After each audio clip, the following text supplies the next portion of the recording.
there's a lot of options to mine other things like Ethereum Classic. But we have an opinion piece here that says Ethereum Classic is not Ethereum, so a merge-fueled rally won't last.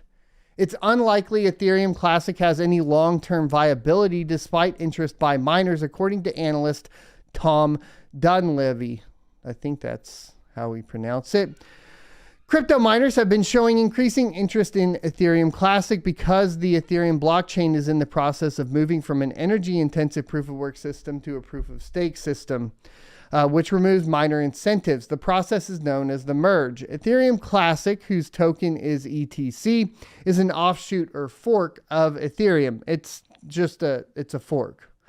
Unlike Ethereum, however, is not changing systems, and that is what's making Ethereum Classic attractive to miners. But hold on, said crypto data and analysis firm Messari senior research analyst Tom Dunleavy. In a new report, he said Ethereum Classic has little long-term viability. While the price of ETC may surge in the days leading up to the merge, the token is unlikely to experience sustained growth.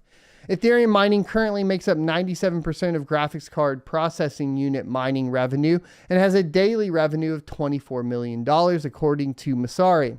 After the merge, users will be able to validate transactions by staking ETH rather than executing energy-intensive computations, rendering Ethereum-based mining tools near obsolete.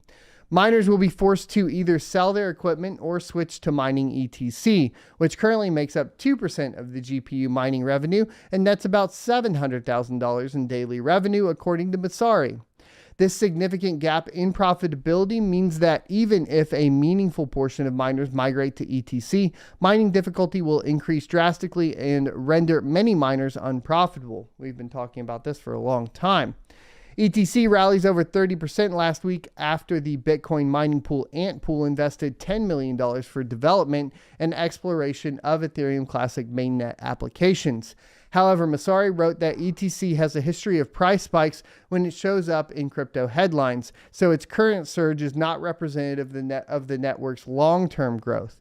According to Messari, Ethereum Classic has less than half the number of active addresses as Cardano. The network's current level of development is less than 1/10 of Ethereum and Cardano and has not had a meaningful change in transaction volume since 2018. Quote, at the end of the day, prices should have some fundamental linkage to network usage and underlying economic activity, Messari wrote. Unfortunately for ETC holders, there isn't much of either. Now, I don't necessarily disagree with everything that he's talking about here. First of all, we've been aware that Ethereum Classic would not be able to hold all of the hash rate moving over. I think there is a little bit of a misassumption that 98% of the GPU hash rate is on Ethereum. And what I mean by that in general is going to be the fact that we do have Ethereum ASICs. And from some of the tests we did with the Ethereum migration and so on, I think that there's a lot of hobbyists that are mainly doing GPUs, but these large firms are primarily either working with NVIDIA for specialized GPUs or they have Ethereum ASICs deployed to Ethereum. So I do not think that 98% of the GPU hashing capability is on Ethereum. I think it's much less, maybe something around 30%. Now, that is still a huge increase. So that does mean that you would have to have some more price discovery on Ethereum Classic. And we've been debating this kind of chicken before the egg argument on networks and miners in relation to miners. Basically, you know, users versus miners, which one do you need, and developers, etc. All of these kind of play a part and they all kind of have to come up together. Now, miners are a huge influence though. And that is something that I think gets ignored a lot. But obviously, if we look at the cyclical nature of Bitcoin and the rest of the crypto market's reaction to the halving of Bitcoin, we can basically determine that miners do affect price to a certain extent, if not to the largest extent, because whenever Bitcoin halves, which is a reduction of the block reward that's given to the miner, that's when you mark the beginning of a potential bull run for Bitcoin. And this has been repeated process for the past or since the inception of Bitcoin. So miners do have more of an influence than people, I think, necessarily pay attention to.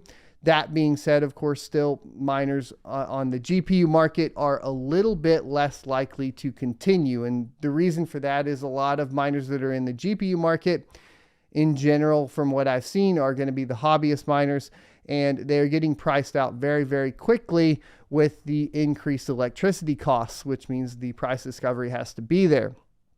Now, if I look at Ethereum Classic and development completely objectively, I would have to say that their development is lacking. It's definitely not on par with Cardano or Ethereum at all, as far as the amount of projects they're released and the amount of things you can do with it.